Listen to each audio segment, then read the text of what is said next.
영상 전 주의 메시지입니다. 본 스터디 영상은 함께 학습을 하기 위해 만들어졌으며 내용에 오류가 있을 수 있습니다. 그것을 보충하거나 조언하려는 댓글 외에 인신공격하는 등의 악플이 있는 경우 차단을 하도록 하겠습니다. 네, 이거 슬라이드 잘 보이시나요? 네, 잘 보입니다. 네.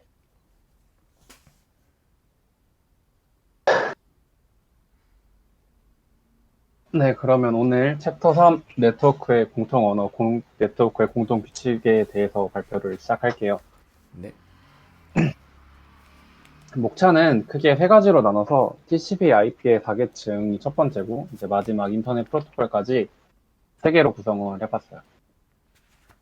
이제 먼저 TCP, IP의 4계층인데 저희가 1장, 2장에서도 이미 다뤄봤기 때문에 어느 정도 아실 거라 생각을 해요. 이게 보시는 것처럼 애플리케이션 층부터 네트워크 인터페이스 층까지 4개로 나누어져 있고 각각 계층이 하는 역할이 따로 정해져 있습니다. 그리고 그 역할을 함에 따라 필요한 프로토콜들이 있는데요. 그건 오른쪽에 주요 프로토콜을 정리해 놨습니다.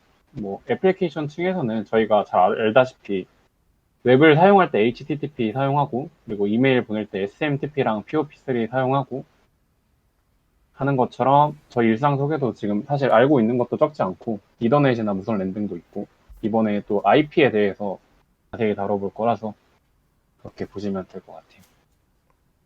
첫 번째로 네트워크 인터페이스 층인데 네트워크 인터페이스 층에서 주력으로 사용하는 프로토콜은 이더넷, 무선 랜, TPP 등이 있고요. 그림으로 보시면 나타내 있지만 이 네트워크 1과 2에서 각각의 네트워크는 이제 스위치로 잘 연결이 되고 있는데 다른 네트워크끼리는 네트워크 인터페이스 계층에서 연결을 할 수 없는 모습으로 보입니다. 그래서 이 부분을 인터넷층이 해결을 해주는데요. 인터넷층은 네트워크 인터페이스 계층이 이제 물리적인 연결에 한해서 네트워크 연결을 할 수 있으므로 이제 라우터를 통해 라우팅을 해가지고 인터넷층끼리 서로 연결을 해가지고 다른 네트워크도 통신이 가능하게 만들어줍니다. 이때 사용하는 게 IP고 이제 IP를 사용함에 있어서 ICMP나 ARP가 약간 보조해주는 느낌으로 사용이 됩니다. 세 번째로 트랜스포트층인데 이 트랜스포트층은 데이터가 이제 효율적으로 잘 도착했는가 이제 또는 손실이 없는가 이제 정확하게 모든 데이터가 왔는지를 확인해주는 층이고 그리고 그게 확인이 됐으면 이 포트 번호를 통해서 어느 애플리케이션으로 이 데이터를 가야 될지 분배해주는 역할을 해요. 이때 사용하는 프로토콜이 TCP랑 UDP 두 가지로 나뉘는데 일단 둘이 사용하는 것에 대해 좀 차이가 있어서 이거는 설명을 좀 드리려고 해요. TCP 프로토콜 같은 경우는 이제 데이터가 만약에 중간에 손실이 나면은 재전송을 한다거나 하는 식으로 약간 신뢰성과 정확성이 보장돼야 되는 애플리케이션, 이메일이나 이제 메시지 등에서 사용하는 프로토콜이고요.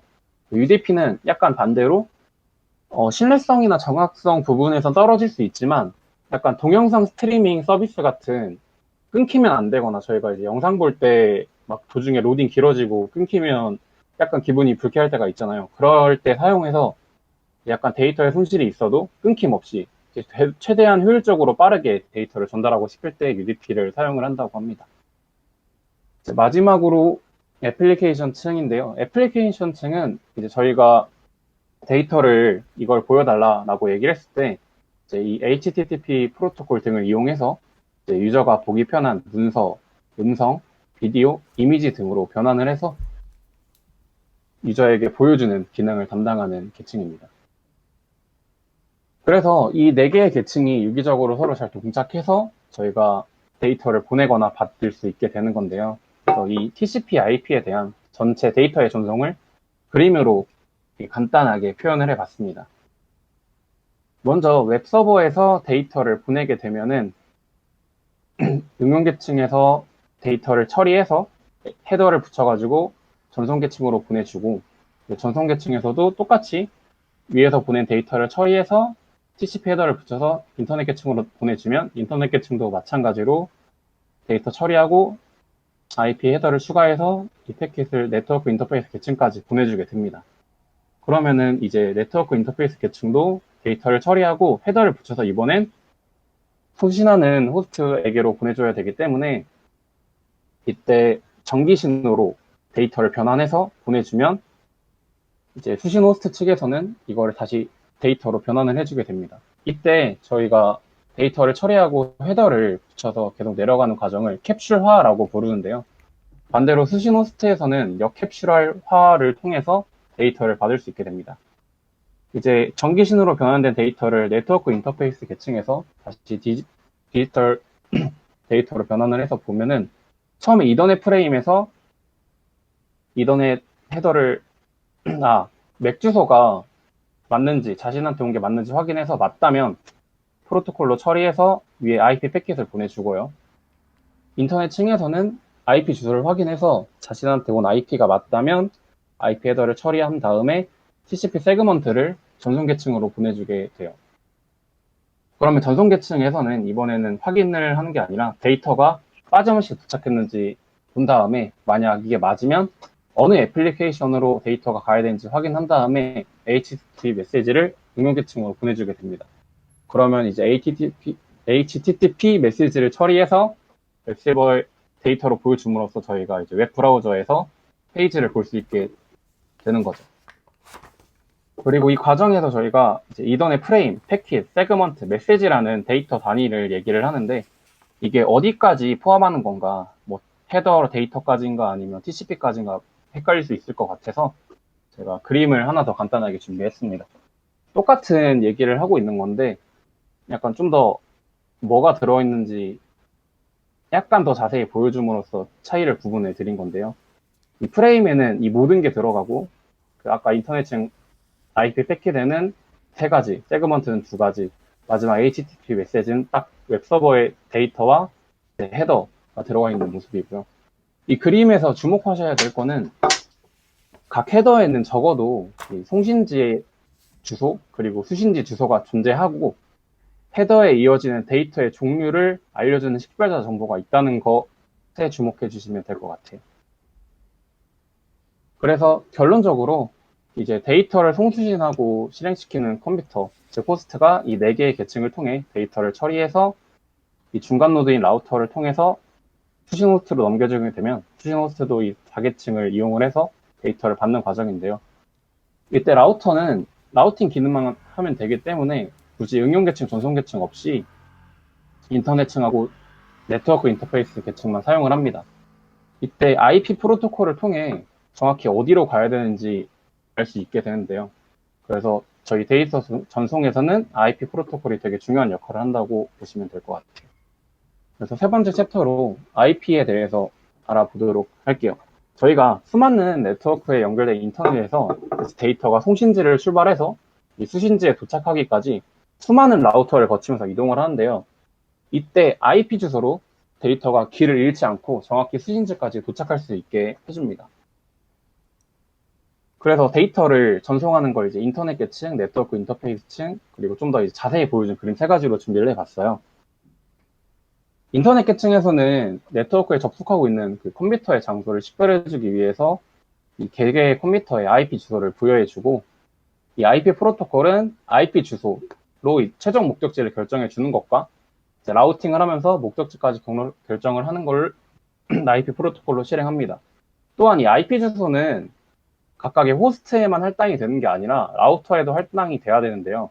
IP 프로토콜이 이제 라우터에 없게 되면은 호스트에서 라우터, 라우터에서 라우터, 라우터에서 이제 목적지까지 전송이 안 되기 때문에 이 각각의 링크를 연결해주는 라우터 호스트의 인터페이스가 각각 IP를 갖도록 이제 IP 프로토콜이 강제를 합니다.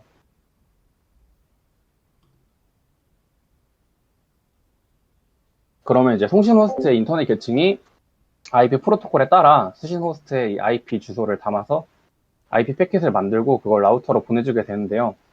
이 인터넷 계층에서 이제 그 라우터의 인터넷 계층에서 그 IP 주소의 네트워크 번호를 보고 수신 호스트가 속한 네트워크를 식별을 해서 이제 최적의 경로상에 있는 라우터를 찾아서 이제 보내주는 거예요. 이걸로 판단을 해가지고.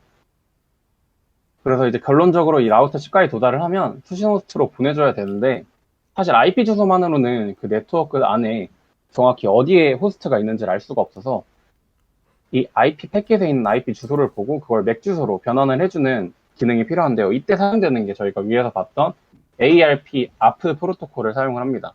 그 ARP 프로토콜로 이 라우팅을 하는 과정에서 이더넷 헤더에 라우터 A, B의 맥 주소를 변환해서 보여주는 것이기도 하고요.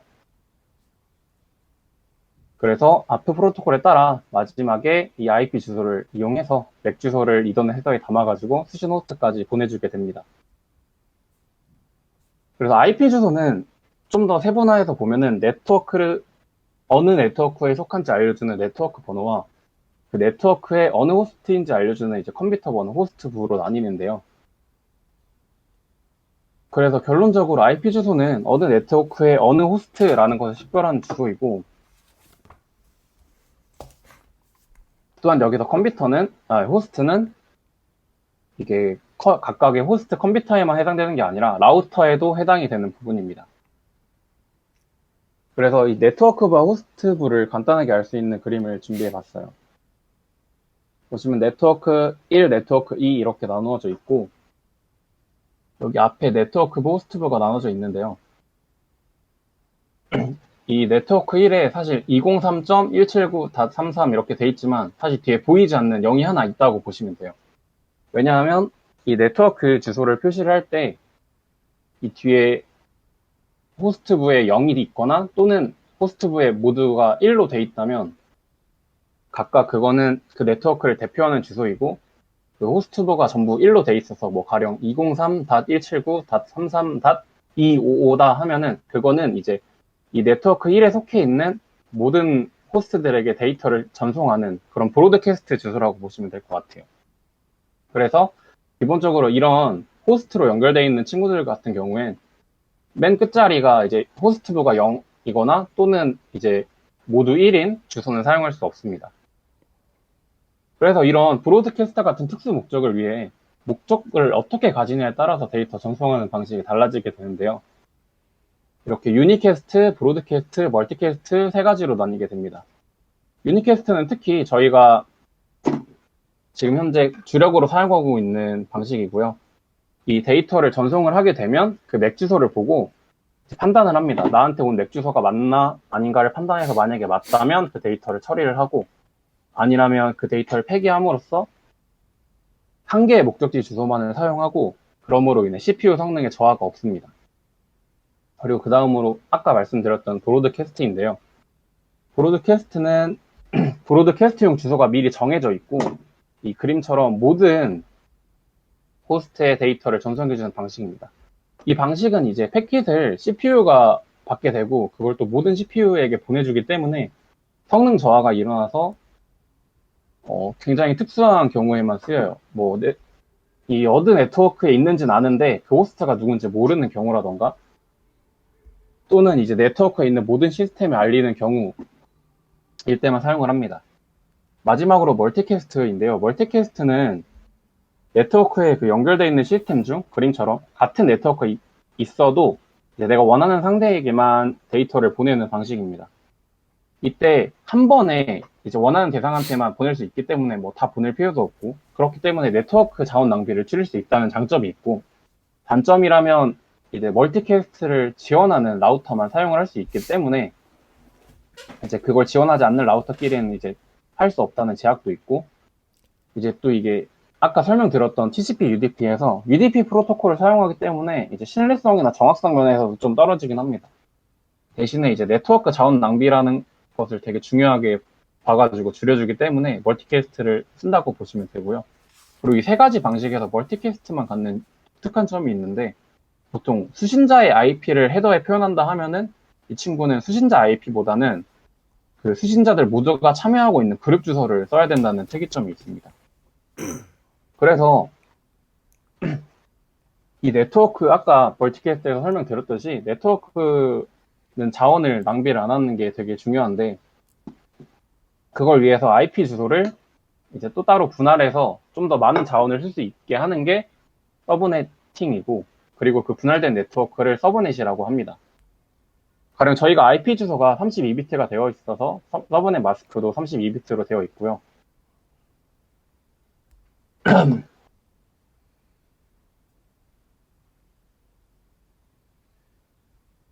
이 서브넷 마스크 같은 경우에는 저희가 원래 쓰는 IP 주소처럼 이제 110010 이렇게 돼 있는 게 아니라 네트워크부는 무조건 1로 돼 있고 호스트부는 0으로 돼 있어서 이제 1010 같은 연속된 숫자는 절대 나올 수가 없고요. 그걸로 이제 얘가 1로 다 되어 있으니까 얘는 네트워크부구나. 얘는 다 0이니까 호스트부구나. 이렇게 구분을 합니다. 이 서브네팅 전후 차이 그림을 가져왔는데 예를 들어서 이 클래스 A라는 네트워크는 네트워크부를 8비트로 나누고 호스트부를 24비트로 나눴어요. 그럼 이제 이걸 보고 이 IP 주소를 보고 네트워크부가 8비트고 호스트부가 24비트구나 하고 알 수 있는데 이제 서브네팅을 하게 되면은 원래 기존 네트워크부 8비트에서 이제 네트워크부 8비트를 더 늘렸기 때문에 IP 주소는 동일한데 위랑 아래랑 이제 어디까지가 네트워크부인지 판별을 못하게 됩니다. 그래서 이 서브넷 마스크를 통해서 어디까지가 네트워크부인지 판별을 하는 것이고 그렇기 때문에 서브넷 마스크가 되게 중요하다고 볼 수 있는데요. 헷갈리지 않기 위해서 집진수일 때는 그냥 무조건 1 나오게 255 이제 호스트부 이제 모두 0으로 나올 때는 0으로 표기를 해줍니다. 그리고 이 프리피스 표기법은 이 1의 개수에 따라 정해진다고 보시면 되는데요. 서브넷 마스크의 비트가 1이 8개라면 무조건 8, 네트워크부 16비트가 전부 다 서브넷 마스크로 돼 있다면은 16을 적어줌으로써 서브넷 마스크가 어디까지 네트워크부인지 표현을 하고 있다라고 쓰입니다. 이 서브넷 마스크를 쓰는 가장 큰 이유는 아까도 말했듯이 네트워크 자원 낭비를 최소화하려고 하는 건데요.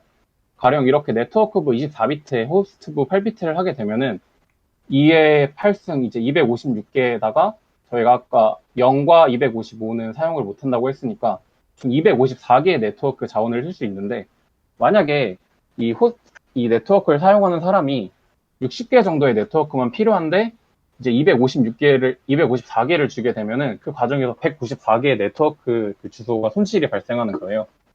그래서 서브넷 마스크 같은 경우는 무조건 8비트로 나눌 필요가 없고 1비트 단위로 쪼갤 수 있기 때문에 여기서 네트워크부 24비트에서 서브네팅을 통해 26비트로 늘리면 호스트부가 6비트로 되면서 2의 6승 이제 64개에서 2를 뺀 62개가 되기 때문에 굉장히 효율적으로 네트워크를 쓸 수가 있게 됩니다. 자원을. 그래서 서브넷 마스크를 쓴다고 보시면 되겠습니다. 그래서 오늘 준비한 발표 자료는 여기까지고요. 네, 감사합니다. 네, 고생 많으셨습니다. 오늘 저번이랑 비교해서 엄청나게 좋아졌네요. 대단. 감사합니다. 네. 그럼 저는 지금 질문할 게 좀 많긴 한데, 네. 그거 열어주세요. 그래요? 네. 보면서 질문을 하면 좋으니까. 네. 감사합니다. 다른 분들 먼저 질문을 조금 받고 제가 네. 그 다음에 하면 좋을 것 같아서 먼저 하실 이거 분 대단하다. 계실까요?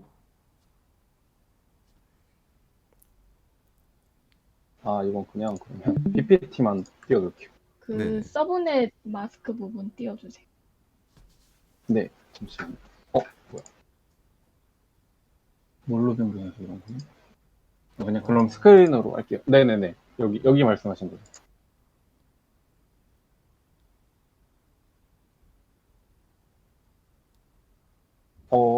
안 들립니다. 안 들려요? 바로 이 다음 거요. 이 다음 거요. 네네. 뭐야? 잠깐만요. 그 화면에서 아까 그 네. 파워포인트만 띄울 수 있을 거예요. 한 번만 해봅시다. 한번 해보고 가는 게 나을 것 같아요. 어차피 다음번에 또 해야 되니까. 이거요? 아니면 그 네. 디스코드에서 화면 일단 발표하는 거 종료하시고, 저 종료. 네. 네, 발표하는 거 종료해놓고 그 다음 다시 화면을 이제 클릭을 하고 어떤 거를 하시겠습니까 했을 때 전체 화면 말고 어플리케이션 단인 아마 탭이 따로 있거나 할 거예요. 뭐지 왜 이게 이렇게 뜨지? 잘 뜨는데? 잘 떠요? 보여요? 클릭 한번 해볼래요? 했어요. F5번 됐다. 나온다. 됐어요? 오케이. 네네. 이게 내가 이렇게 디코를 열어버리면 안 보이네요. 그럼 똑같잖아. 디코를 보면서 그냥 하려고 한 거죠? 그냥 일단 이렇게 하시죠, 그러면. 네네. 알겠습니다. 네, 여기 좀, 말씀하시는 거 맞죠? 네네. 네. 서브넷부 8비트? 네.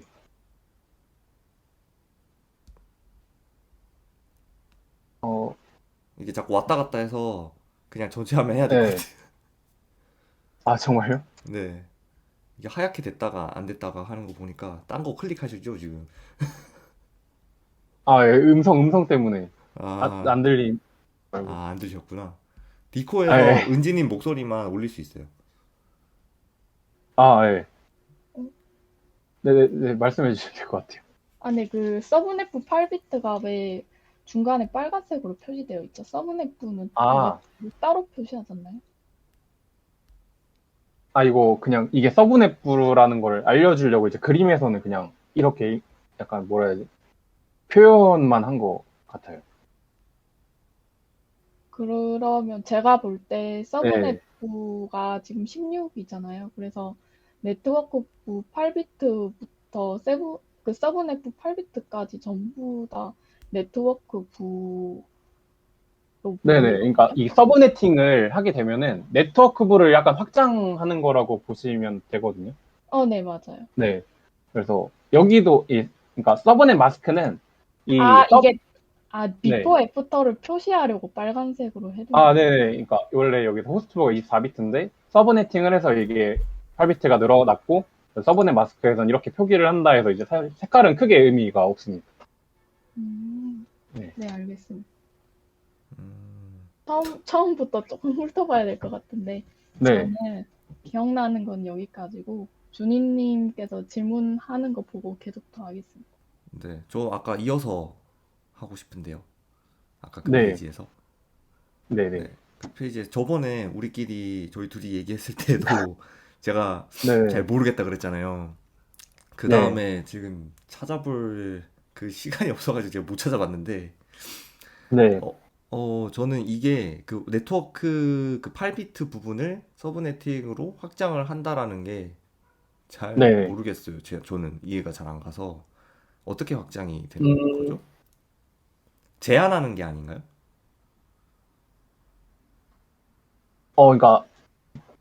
그러니까 이제 호스트부로 보면 제한하는 게 맞는데 이제 네. 네트워크부 입장에선 네트워크부가 커졌으니까 이제 확장됐다고 표현을 하는 거죠. 그러니까 호스트부를 제한했을 때 네. 네트워크부가 확장됐다.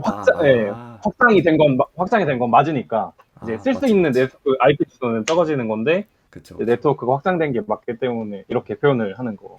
네, 합니다. 지금 혹시 제가 말씀하신 거 이해 안 되신 분 있나요? 안 되면 제가 보충 설명해 드릴게요. 지금 제가 궁금한 게 또 네네. 서브넷 부분이 예. 사설 네트워크만 해당되는 건가요? 4번 네트워크. 사설 네. 아, 네.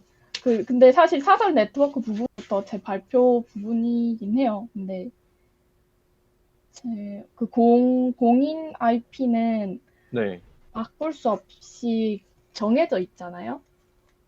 그래서, 그쵸. 그래서 아, 서브넷은 사설 네트워크만 한정해서 사용하는 건지가 궁금했어요. 아, 나도 그거 질문할라 했는데.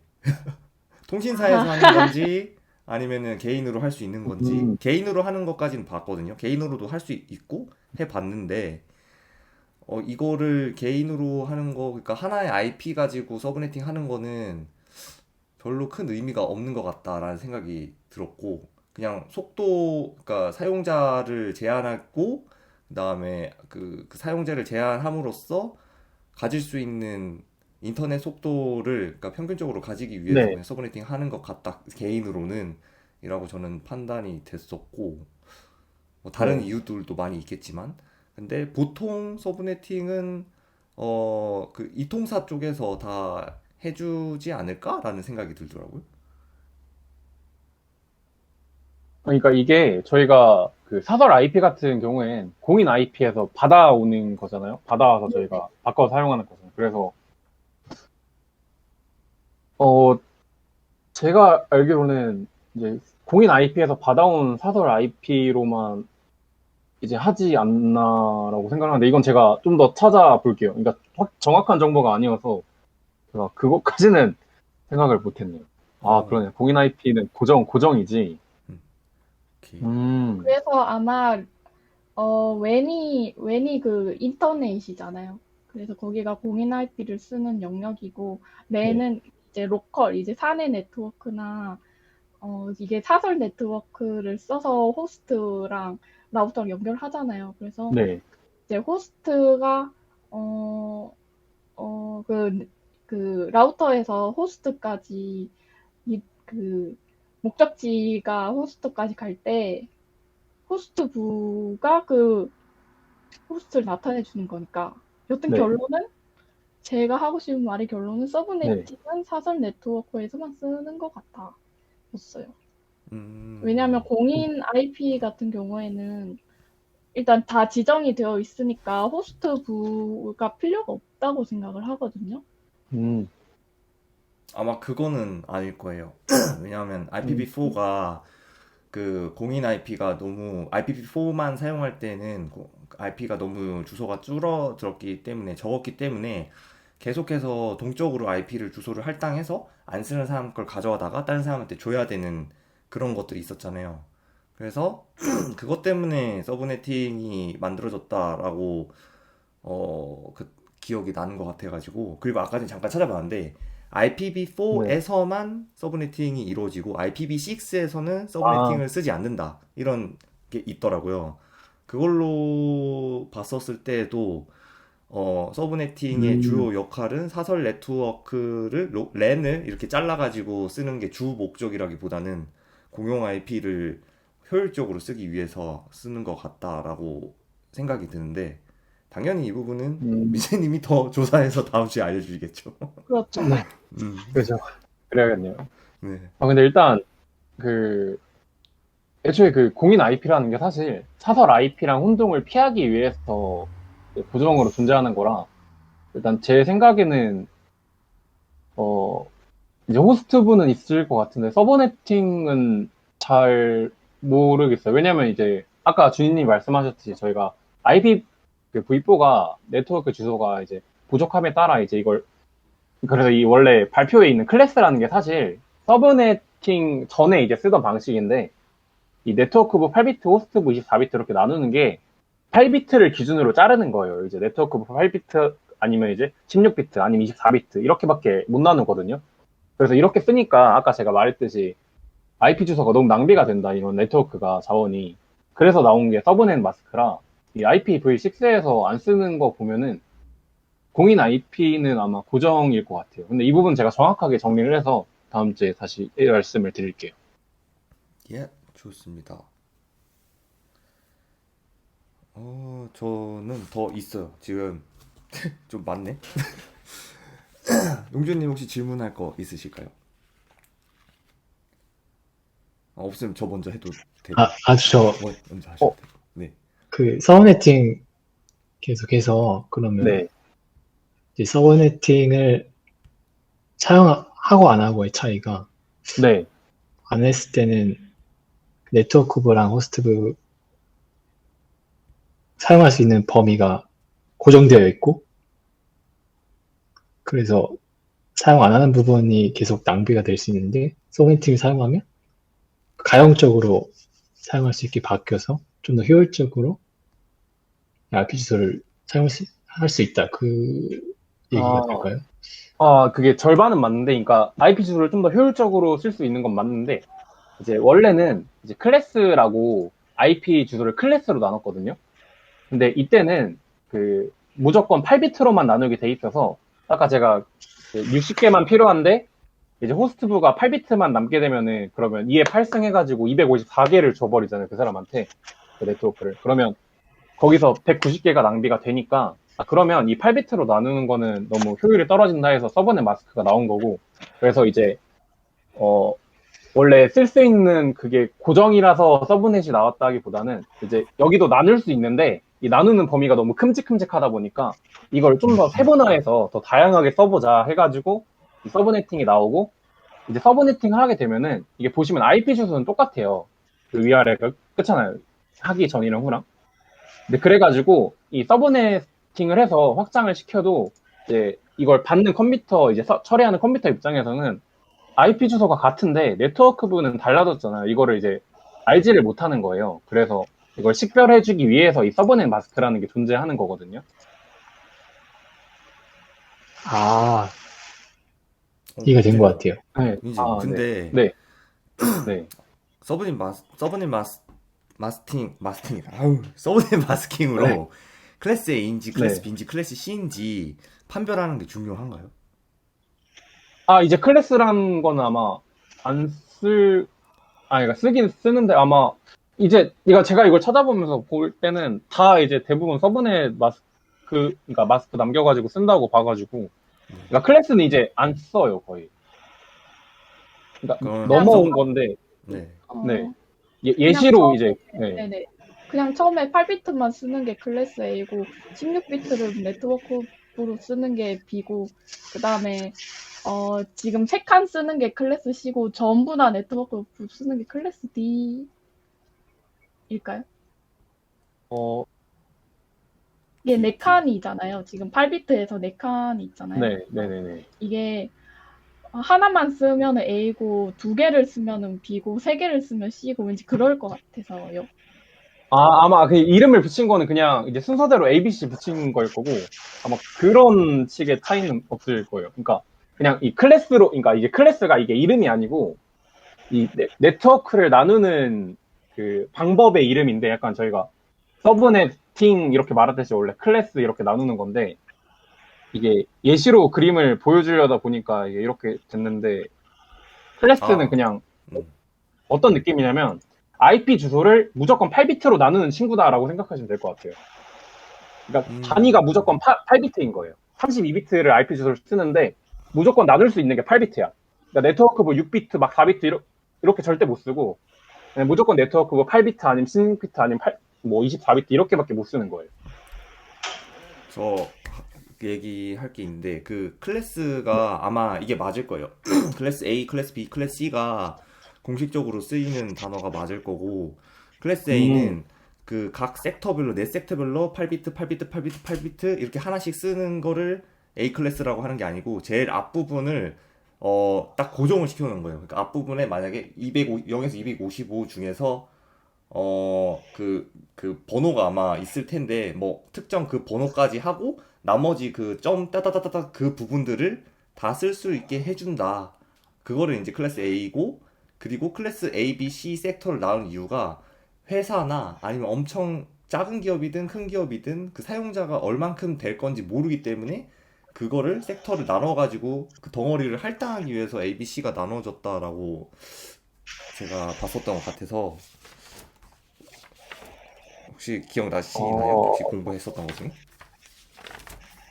여기 만나는 것 같아요. 이게, 음. 은지님이 말씀하신 게 맞네요. 제가 잠깐 이제 공식 위키를 봤는데, 이 네트워크부 8비트가 클래스 A고, 16이 B고, 24가 C가 맞네요. 음. 그러면 D는 없나요? D는 있는데, 이건 멀티캐스트예요. 아까 그 아, 말씀드렸던 방식 중에 멀티캐스트. 네네. 아, 근데 또 멀티캐스트. 제가 찾아본 게 또 있는데, 네. 클래스 A, B, C, D, E가 서브네팅만 한정된 게 아니라 그냥 IP를 여러 가지로 분류할 때 쓰는 명칭인 것 같아요. 왜냐하면 제가 또 클래스 A, B, C, D, E까지 분류한 표가 하나 발견을 했는데 네. 클래스 A는 맨 처음에 네트워크부 8비트 이쪽 한쪽 부분 있잖아요. 이게 네. 0부터 127까지 범위를 A라고 하고 그 다음에 128부터 191까지를 B라고 하고 그 다음에 192부터 223까지를 C라고 하고 그래요. 네. 그래서 막 네, 여기저기에서 IP를 분류하는 IP를 분류해서 정리를 할 때 쓰는 명칭이 그냥 클래스 A, B, C, D인가 봐요. 맞아, 맞아, 맞아. 네. 그게 이제 음. 맞아. 용도가 좀 있더라고요. 이름 뭐고 네. 뭐 이런 식으로 용도가 있어가지고 맞아요. 그게 맞는 것 같아요. 그래서 서브넷이 나온 건가 봐요. 그러니까 클래스 단위로만 사용하면은 건의하기 힘들어가지고 그래서 클래스 사용하면서 같이 쓰는 것 같네요. 저도 찾아보니까. 저 아마 이유는 많이 있을 것 같은데 저는 또 여기서 이어서 궁금한 게 IPv4랑 IPv6가 있는데 우리가 네. 지금 두 개 다 사용하고 있는데 그럼 IPv6를 쓰면은 썼지 왜 IPv4도 계속 같이 쓰고 있을까라는 생각이 들었거든요. 어, 제가 그 저번에 말씀드린 거 약간 연장성으로 네네. 이미 그 IPv6 멀티미디어 데이터 막 이런 것들은 이미 여러 가지로 나오긴 했는데 이게 지금 전환 방법을 되게 계속 연구하고 있잖아요. IPv6로 넘어가는. 과도기다. 아, 네, 그러니까 이게 그러니까 현재 일단 IPv6에서 트래픽 발생하는 게 되게 적은데 그 이유가 IPv6를 쓰는 사용자가 되게 적어요. 이게 계속 전환만 하고 있다 보니까. 그래서 이게 왜 그러냐면 이게 기존 인프라하고 소통을 하려면 결국에 IPv4 인프라로 전환이 되거든요. 6를 써도. 그래서 이제 회사의 내부 서버를 IPv6로 사용할 수 있는데 그 서버 간의 통신을 어차피 그 인프라에 따라서 4로 전환이 되다 보니까 지금은 굳이 그렇게 할 필요가 없어서 아마 대다수는 아직 IPv4를 쓰고 있는 것 같아요. 지금 그 전환이 된 게, 그러니까 IPv6를 통해서, 그러니까 제가 그때 좀 더 찾아본 게 정확한 수치가 이제 그 구글 서비스에 접속하는 그거 통계가 있잖아요, 구글도. 네네. 그게 2013년에, 아니, 좀 오래되긴 했네, 8년이면. 근데 그게, 그때 당시에 이제 IPv6를 이용해서 구글 서비스에 접속한 게 2%밖에 안 됐대요, 전체 100% 중에. 그걸 누가 근데 뭐 계속 결정해요? 늘어나고 그걸? 있으니까, IPv6를 쓰게 하는 걸 누가 결정하는 거예요? 어, 인프라로 자기들이 이건 제가 좀 찾아볼게요. 이통사인가? 힘들지 아, 않을까요? 미안해. 제가 네, 맨날 네, 네. 질문을 엄청 계속 물어서 해가지고. 아마, 네, 네, 뭐, 아마 해주는 것 같긴 한데, 누군가 네, 이건 해주니까 제가 좀 더 하겠지. 찾아볼게요. 네. 어, 일단 알겠습니다. 인프라 얘기가 나오는 거 보니까 네, 누가 만들어서 쓰는 것 같기는 해요. 맞아, 맞아. 제가 그 부분은 조금 알아봤었는데, 오, ISP에서 네트워크를 제공을 하잖아요. 네. 네. 이거는 준이님께서 발표를 하셨던 건데, 그러면 ISP에서 네트워크를 제공하는데, 그럼 ISP도 어디서 네트워크를 받아서, 할당 받아서 그거를 제공하고 배포를 하는 거잖아요. 네. 그 ISP한테 너 이만큼의 네트워크만 할당해서 사람들한테 제공하라. 이렇게 관리를 해주는 기구가 있어요. 그 이름이 국제 인터넷 주소 관리 기구라고 해요. 아이 거긴가? 아이? ICANN. 어, 음, 네. 그래서 여기에서 IPv4도 6도 둘 다 관리할 것 같아요. 걔네가 시작점으로 해가지고 전부 다 준다. 티어 1, 2, 3 얘네들한테 준다는 거죠? 네네네. 그렇죠. 그럼 걔네한테 돈을 주고 걔네들이 쓰고 있는 건가? 그럼 결국엔 공용 음. 자원인 그거를 그 아이신지 걔네들이 팔고 있는 거예요? 마치 흙을 사람들한테 파는 것처럼? 한강물 파는 것처럼? 네네. 그래서 이게 국제 단위로 나누어져 있어요. IP를 할당하는 아, 게 이제 미국 같은 경우에는 전체 IP 중에 3분의 1이나 할당받아져 있고요. 네. 그만큼 네네. 그런 식으로 분배를 해주는 게 아마 ICANN에서 하는 것 같고 음, 아마 그냥 공적인 목적에서 무료로 해줄 리는 없을 거고요. 네. 아무래도 서로 오고 가는 비즈니스가 있으니까 네. 할 것 같습니다. 일단 이름은 국제 인터넷 주소 관리 기구입니다. 이제 적어놓고 찾아봐야겠다. 이 주소. 음, 진짜 감사합니다. 이런 거를 알고 싶었어요. 그새 찾은 거예요, 그거를? 감사합니다. 아니요, 저 이번 주 발표 자료 만들다가 찾았습니다. 아, 이야, 딥하네. 좋습니다. 그리고 네. 감사합니다.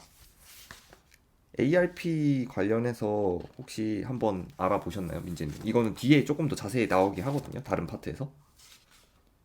네, 좀 보긴 했는데, 네, 그거 엄청 딥하게는 안 간 게, 예, 네네, 말씀하셨다시피, 네, 은진님 파트에 자세히 나와 있어가지고, 네네네. 어떤 것 때문에 그러시나요? 아, ARP를 이거를 네. 실행을 자체적으로 그 기기들, 그러니까 네트워크 기기들에서 ARP 기능을 갖는 거였는지 제가 기억이 잘 안 나가지고. 그쵸. 네트워크 기기에서 갖고 어, 있는 거죠. 그 와이파이라든지 라우터라든지 얘네들이. 어, 그거까진 정확히 모르겠네요. 네, 알겠습니다. 그거는 안 찾아주셔도 이제 돼요. 네. 네, 제가 간단히 말씀드리면 네. 오, 네네, 그게 ARP가 IP가 네트워크 계층 주소 IP고 링크 계층 주소가 이제 맥이잖아요. 네네. 이거를 IP에서 맥으로 전환을 해주는 게 ARP인데 이게 이더넷에서 하는 것도 아니고요. 이제 호스트나 뭐 스위치나 그런 데 보면은 앞에 뭐 어댑터가 달려 있어요. 네네. 오, 어댑터에서 그 ARP를 해주는데 이게 뭐냐면 이제 IP 목적지가 IP예요. 근데 IP를 받았는데 호스트가 정확히 어느 위치인지 알아내는 거는 어댑터의 맥 주소를 알아내야 되는 거거든요. 네네. 그래서 ARP 테이블이라는 게 있어요. 이게 IP랑 맥이랑 두 개를 대응한 어, 테이블인데, 그래서 목적지 IP가 이거야. 그러면은 맥 주소는 어디야? 그게 테이블에 다 저장되어 있어요. 그래서 맥 주소를 알고 그 맥의 앞에 호스트 목적지 앞에 또 거기에 어댑터가 있어요. 그 어댑터로 데이터를 전송을 해주는 거예요. 어, 약간 호스트 그런 식으로 목적지가 가요. IP인 거죠? 네? 로컬 IP. 호스트 네네네, 맞아요. 목적지가. 네네. 로컬, 네네.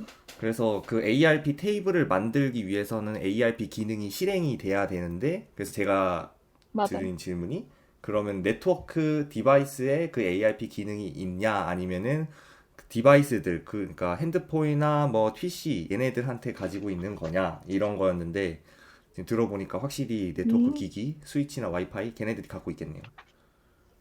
네네, 맞아요. 네. 여기 적혀 있을 라우터랑 텐데 기억이 안 호스트, 나서. 네. PC, 네. 어, 네네, 거기에 다 달려 있습니다. 오케이, 알겠습니다. 그리고 제가 또 궁금했었던 게, 멀티캐스트인가? 멀티캐스트를 할 때 네, UDP를 네, 쓴다 그랬는데 맞나요? 네, 제가 찾아본 건 그래요. 그랬는데, 그러면은 멀티캐스트를 할 때는 UDP를 쓰고 유니캐스트를 할 때는 그 TCP를 자동적으로 쓰게 되는 건가요? 아니면은 이게. 오토인지는 모르겠는데, 그게 네. 그 트랜스포트 층 자체에서 제가 설명을 이제 뭐라 했냐면, 제가 애플리케이션을 쓸 때 그 기능이 이제 기능에 따라 나뉜다 했잖아요. TCP랑 UDP가. 이제 그러니까 이메일 서비스 같이 좀 신뢰성이나 정확성이 중요한 곳에 TCP 프로토콜을 쓰고 좀 데이터 유실돼도 되고 신뢰성 정확성보다는 좀 더 효율적이고 빠르게 전송하는 그 기능을 사용해야 되는 그런 애플리케이션은 UDP를 쓴다고 하더라고요. 그래서 멀티캐스트를 굳이 UDP가 아니고 TCP를 써도 되지 않을까라는 생각이 들어서 아, 네, 얘기를 한 거였고요. 왜냐면 뭔가 되게 고정적인 것 같은 느낌이었거든요. 멀티캐스트는 UDP야라는 음, 느낌이 들어서. 그래서 그런 질문을 한번 해본 거고, 그거는 아마 유동적일 것 같고, 이거는 세팅하기에 나름인 것 같아가지고 사실 질문이 좋은 질문은 아니었네요. 제가. 어, 그리고 UDP 같은 경우에는 주로 그 배틀그라운드 있잖아요. 그런 것처럼 네, 게임할 때, 뭐지? 이렇게 상대방과 이렇게 핑퐁하는 게임 같은 거를 만들 때, 그때 이제 UDP 쓴다고 보시면 되고, 예를 들면은, 음, 그 제가 옛날에 VR 게임으로 핑퐁 게임을 만든 적이 있거든요. 이거 테이블 테니스라고 오, 네, 이거. 그거 할 때도 UDP로 해야지 뭐가 통신이 잘 안 끊기고 잘 되더라고요. 근데 말씀하신 것처럼 유실이 돼가지고 나는 잘 쳤는데 공이 안 가거나 아니면 딴 데 가거나 하는 그런 경우가 있었어요. 그래서 그럴 때 쓴다고 보시면 되고, 아, 이것도 있었는데 HTTP 2.0부터는 UDP를 가공해서 신뢰도도 높여가지고 쓸 수 있게 됐다라는 얘기가 있어요. 혹시 들어보신 분? 어, 그게 아직 완전 엄청 상용화돼가지고 막 활발하게 쓰는 그건 아니어가지고 그런지 몰라도 제가 저번에 강의 들을 때 HTTP 2.0에서부터는 UDP를 가공해서 쓴다라는 거를 들었었거든요. 그래서 앞으로도 이런 게 뭔가 지식이 좀 유용하지 않을까라는 생각에 한번 찾아보시면 좋을 것 같습니다. 중요한 건 아니고요. 어, 제가 잠깐 찾아봤거든요. 근데 네네네. 이제 제가 포스팅을 여러 개를 봤는데 네.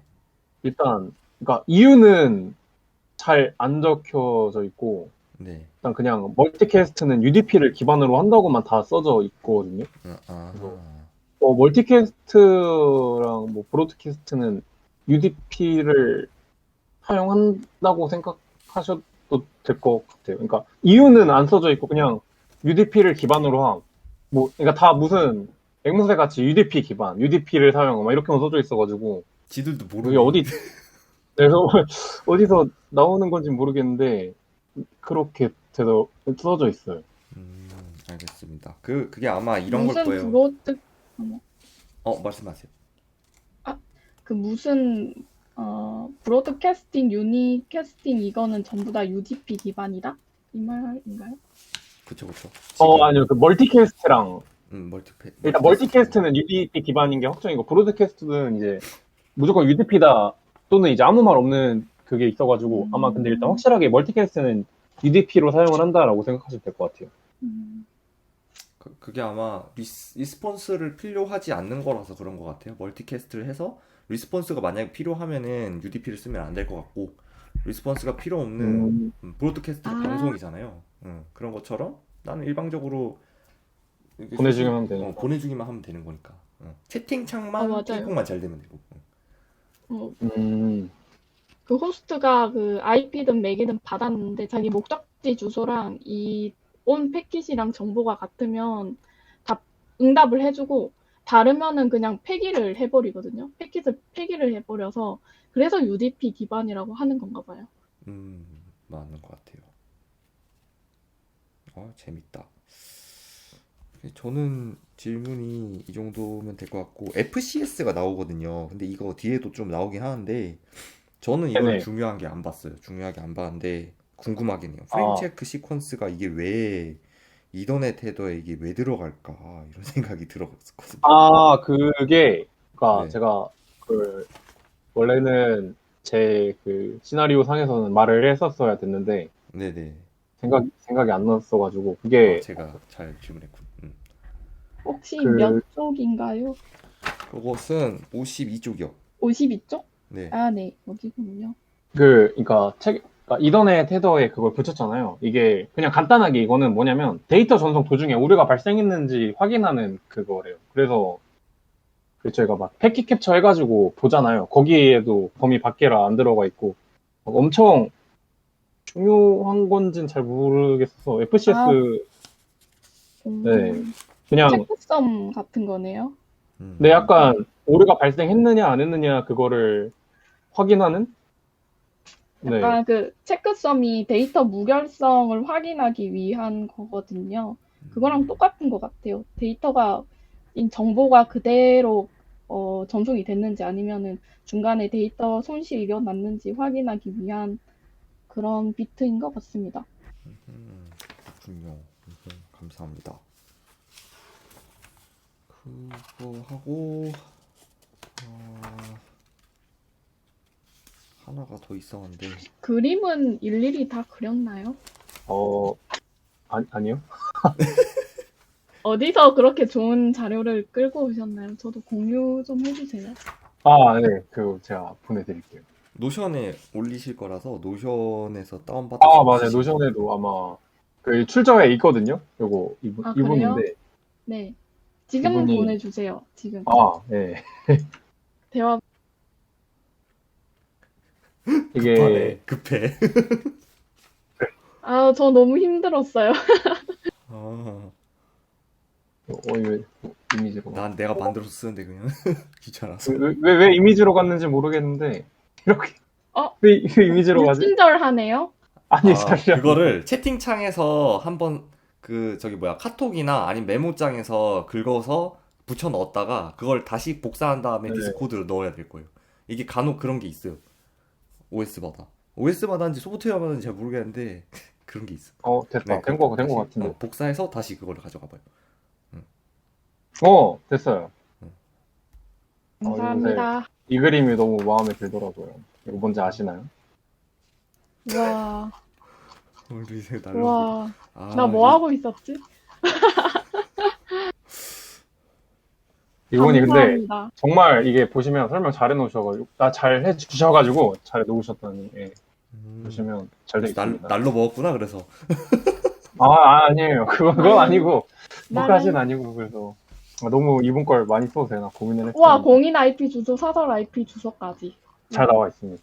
와, 너무 좋아요. 근데 딱 이게 그게 뭐라 해야 되지? 딱 3장까지 3장까지 엄청 자세히 돼 있고 이게 아닌가? 7장까지도 잘 돼 있는 것 같은데 네 어머. 모두 유용하게 사용 포토번호까지. 되게 좋습니다. 알겠습니다. 잘 쓰도록 할게요. 아, 나 질문 와. 하고 있었는데 까먹었다. 씨. 하하 허허허. 그러니까 제가 원래 그거를 이때까지만 해도 맞아요. 열심히 만들어서 해야겠다 했는데 이게 챕터 맞아요, 넘어오니까 양이 너무 방대해져서 좀 그렇더라고요. 맞아. 근데 있는 건 활용을 하자 해가지고 맞아. 있는 거 활용하면 좋은데 있는 게 마음에 안 들 때가 많지 않아요? 뭔가 이렇게 설명한 것보다 이게 더 나을 텐데라는 생각이 팍 꽂히는 게 있지 않아요? 그래서 막 전부 다 갖다 쓰는 건 아니에요. 그러니까 딱 필요한 것만 진짜 가져왔어요. 어, 그러니까 제가 거기서 더 필요했으면 따로 그림을 그리던가 했을 텐데 뭐 그 정도까지는 아니어가지고 그쵸. 그런 건 딱히 못 느껴서 이제 솔직히 이게 진짜 별거 아니긴 한데 되게 시간이 의외로 많이 들어가더라고요. 이렇게 하나씩 맞아요. 만드는 게. 맞아. 그래서 사실 이것도 저희가 그 리허설 한번 했잖아요. 그쵸. 일단 1주차에 그 틀을 다 만들어 놓고 거기서 그림만 그린 건데 이제 그것도 목요일에 완성이 끝나가지고 이거 이번 주에 고민을 계속 하다가 그냥 깨물고 쓰자 해가지고 썼어요. 깨물었습니다. 저 질문 생각났어요. 이런. 네. 일단 두 뭐죠? 가지인데 첫 번째는 네네. 이거 수업이네. 이 세미나 외에 저희 챕터 2가 녹화가 안 됐잖아요. 그래서 그냥 그거 빼고 갈지 아니면은 하고 싶으신지. 그 녹음인가요? 네, 녹화 및 녹음인데 그게 음성이 다 날아갔으니까 그래가지고 지금은 이제 다 되는데 한번 따로 해보고 싶은지 아니면 그냥 2장 날리고 3장부터 갈 건지 1, 3 이런 식으로 어떻게 하고 싶은데 이거는 빈제님 선택에 맡길게요. 아니면은 내가 그냥 따로 2장만 찍어도 상관없는데 본인이 선택을 하는 게 제일 좋은 것 같아서 고민해볼래요? 일단 네네. 다시 녹화하는 것도 괜찮긴 한데 아깝잖아. 그렇죠. 이게 혹시 계속 업로드 되고 있는 건가요? 아니면 아니요, 업로드 아직 안 되어 있고 이게 완전 다 끝났을 때 그때 하려고요. 그러면은 막 엄청 급하게 할 필요는 없겠네요. 그쵸. 녹화를. 그쵸. 그럼 이제 중간고사 끝나고 네네. 그러셔도 상관없어요. 어차피 전 좋을 것 같아요. 오케이. 그러면은 그 2장은 따로 하시기로 하고요. 아마 2장 발표하면서 업그레이드 많이 돼가지고 발표하고 싶은 내용이 많을 것 같고 그 다음에 두 번째 질문은 뭐냐면은 아까 전에 그 맥 주소를 찾으려고 했었잖아요. ARP로. IP 주소를 네. 확신이 안 서서. 그래서 저는 이게 궁금한 게 왜 IP 주소를 확신이 안 쓰지?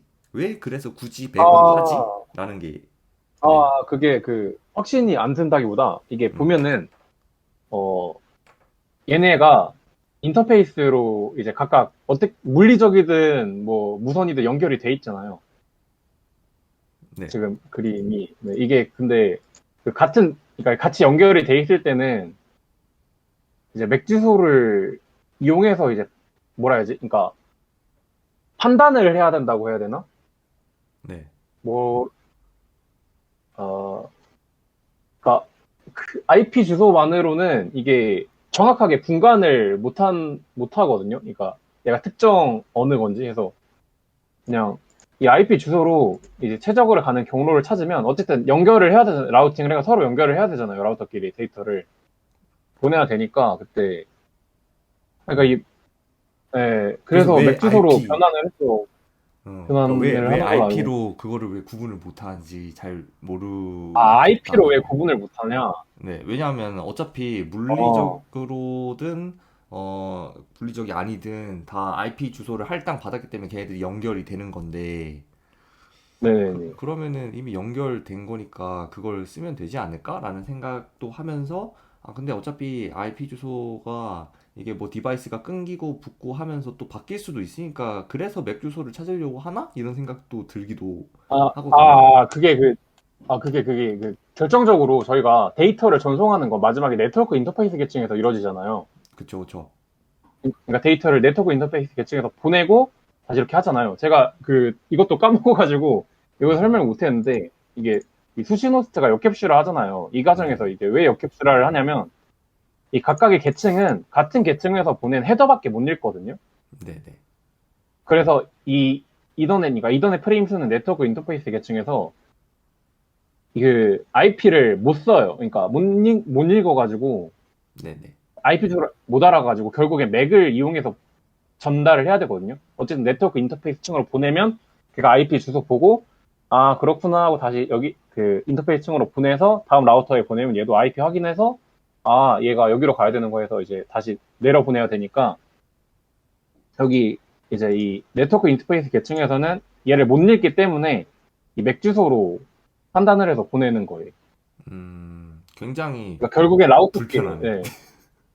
네.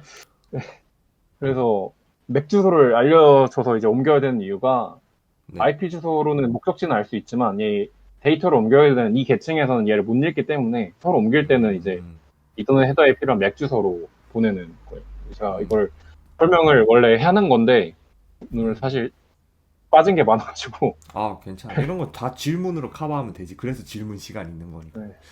잘하셨습니다. 혹시 그 호스트의 인터럽트가 뭔지 아시나요? 호스트 인터럽트? 뭐 어떤 내용으로 인터럽트라는 게 네, 쓰이죠? 지금 네트워크 계층만 쓰면 그 뭐지, IP만 쓰면 되지 왜 맥까지 쓰냐 이걸 얘기를 하고 있잖아요. 네네. 그래서 네. 그게 책에 나와 있거든요. 오, 전공 쪽에. 그래서 와, 읽고 있는데 와 페이지? 그게 일단은 제가 대충 요약을 해서 말씀을 드리면 IP로 이제 목적지 주소를 판단을 하면은 네. 브로드캐스트 할 때 자기 맥 주소랑 패킷을 받은 맥 주소가 아니면 패킷을 버리기만 하면 된다고 했잖아요. 네. 그래서 UDP 방식으로 통신을 한다고 했는데 만약에 이걸 맥을 안 쓰고 IP로 쓰면은 모든 호스트가 인터럽트를 해야 된대요. 모노스터가 자기 게 아닌 줄 알고 버리게 된 네, 그런 거. 버리는 게 아니라 모든 호스트가 이게 제가 응답을 해야 되는 건지 모르겠는데 맥을 쓰면은 목적지 호스트만 인터럽트 하면 되고 그런데 IP로 하면은 모든 호스트가 인터럽트를 해야 된다. 이 차이가 있어요. 아, 나 알 것 음, 같다. 이게 왜 그러냐면은 제가 보니까 그 하나의 그 라우터에 이제 여러 가지의 호스트가 꽂혀 있을 거 아니에요? 라우터라고 해야 되나? 아무튼 그 디바이스라고 합시다. 그 최종 그 찾아가는 디바이스.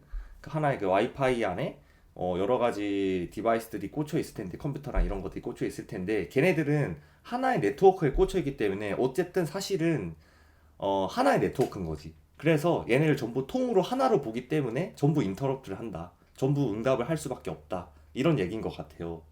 그래서 맥을 써야 한다라고 하는 것 같고, 그리고 얘네들한테 하나씩 이제 그 로컬 네트워크를 분할해 주는 게 그 네트워크를 연결해 주는 그 뭐 스위치라든지 뭐 와이파이라든지 뭐 그런 기기가 해주는 거니까.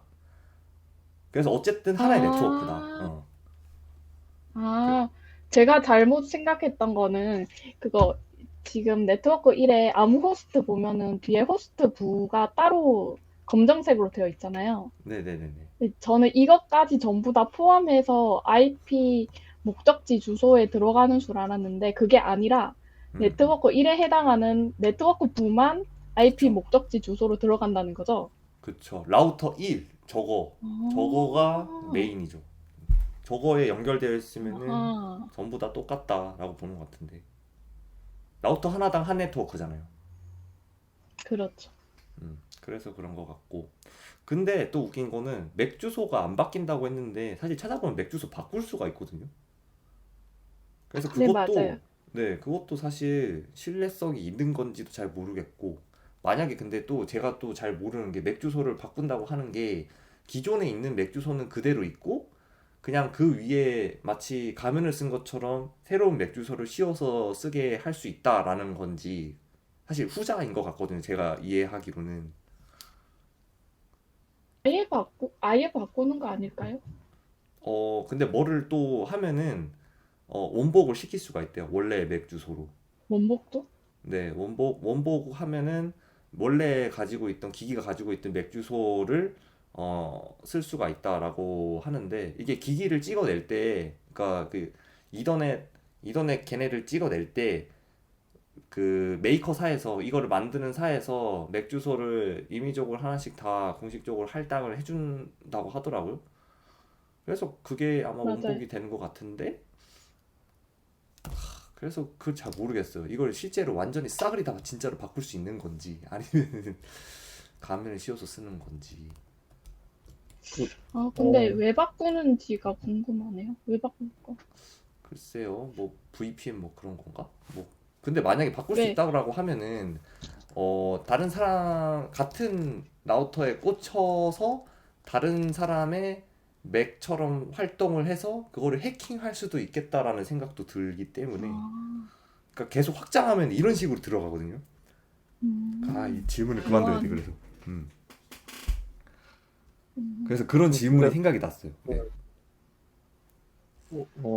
그 원상복구 시키는 거는 이 네. IP 헤더에 송신지 IP 주소랑 수신지 IP 주소가 있으니까 이거 ARP로 받는 거 아닐까요? 여기 맥 주소를. 이건 안 아, 변하잖아요. 본인의 맥 주소. 그러니까 호스트의 맥 주소 자체를 내가 내 컴퓨터 맥 주소 자체를 바꿀 수 아, 있다라는 거예요. 네. 내가 남의 아, 걸 바꾸는 게 아니고 내가 내 거를 바꾸는 거.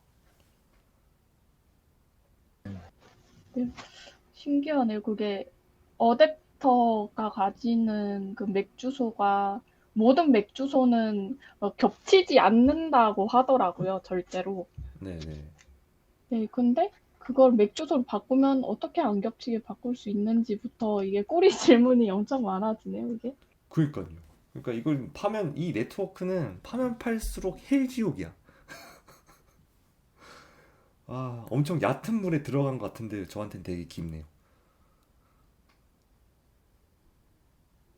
그 제가 그래서 다음 주까지 준비해야 되는 게 뭐였죠? 책이 기억이 안 안 나가지고. 적어놨어요? 적었어야지. 아니요. 제가 IPv4랑 IPv6가 있는데, 잠깐만, 이거는 끝났나? 까먹었어. 이제 답변을 계속 하다 보니까 질문이 계속 제가 들어오니까 녹음본 이게 줄게요. 이거 다 녹화해놨으니까 녹화본을 줄게. 그걸 보면 되잖아.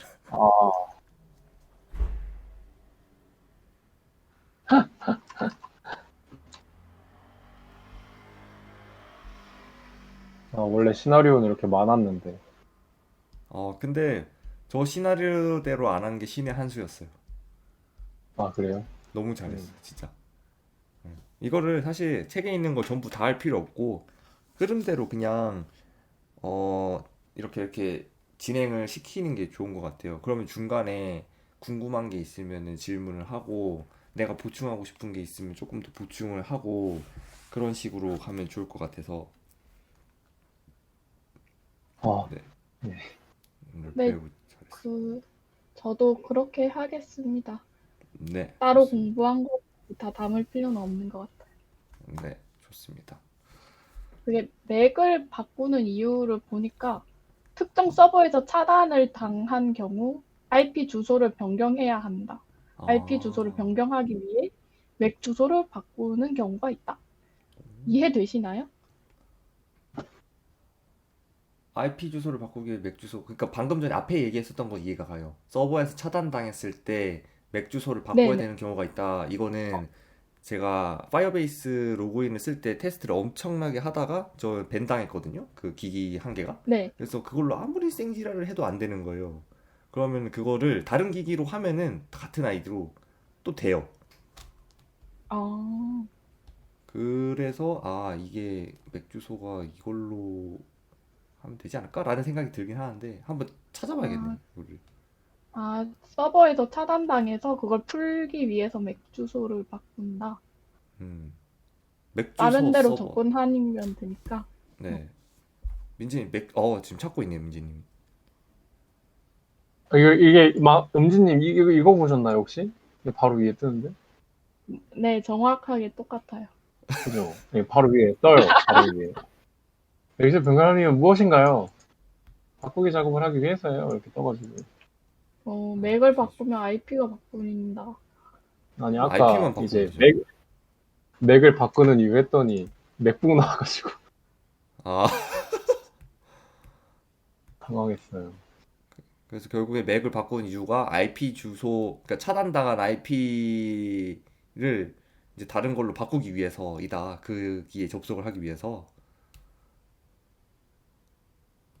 일단은 여기밖에 그렇 이거 딴 거는 이유를 설명하는 것 같진 않아가지고 이거를 음, 설명한 건지. 그럼 그것도 찾아보시면 신기하네요. 될 것 같네요. 와우. 몇 개 없을 것 같아요. 찾는 거 한 네 개? 네 개나 됐나요? 아까 대본이네요, 이거.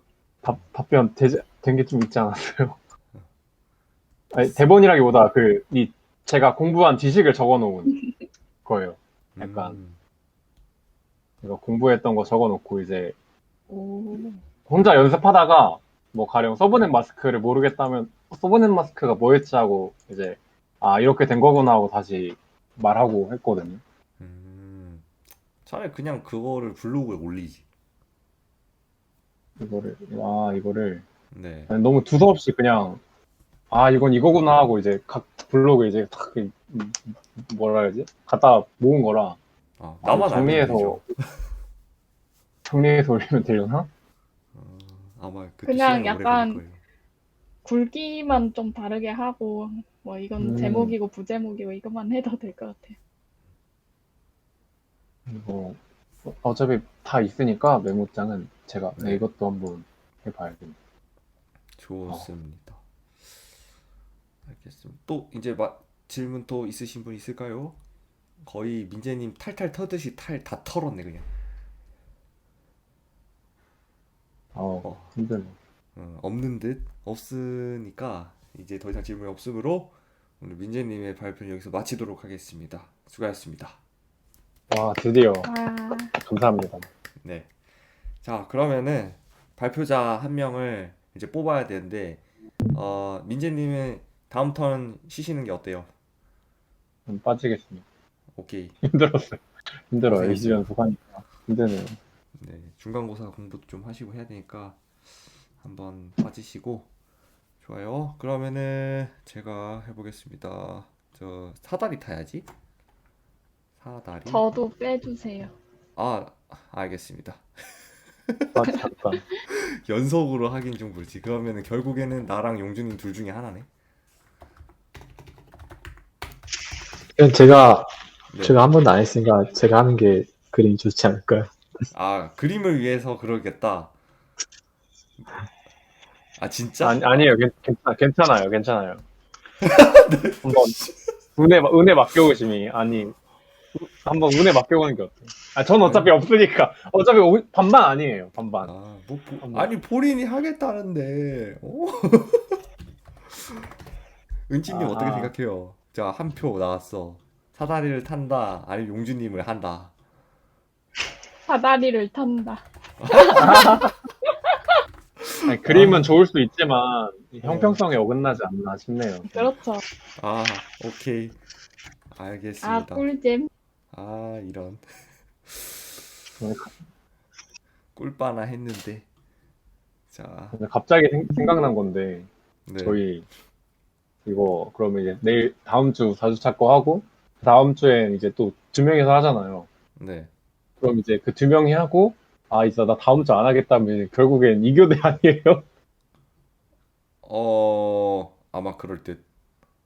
갑자기 생각을 해보니까 결국엔 이제 다다음 주에 발표 2명 하면 이제 그때부터 2교대로 돌아갈 것 같은데 모두가 공평하게 아, 그때부터는 어쩔 수 없죠. 이교대 가야지 뭐. 근데 화면 보여요? 안 보이죠? 보이네? 보여요. 근데 보여요. 와, 이거 인터넷이 이 아, 동네가 예. 너무 후져가지고.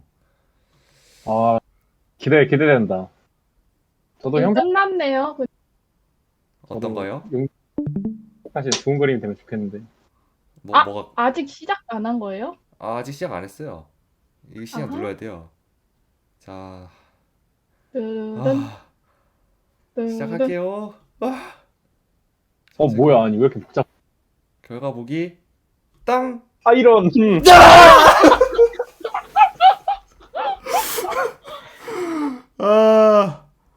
오케이. 저는 좋은 그림이 나오길 바랬는데, 나도 용준님 말씀대로.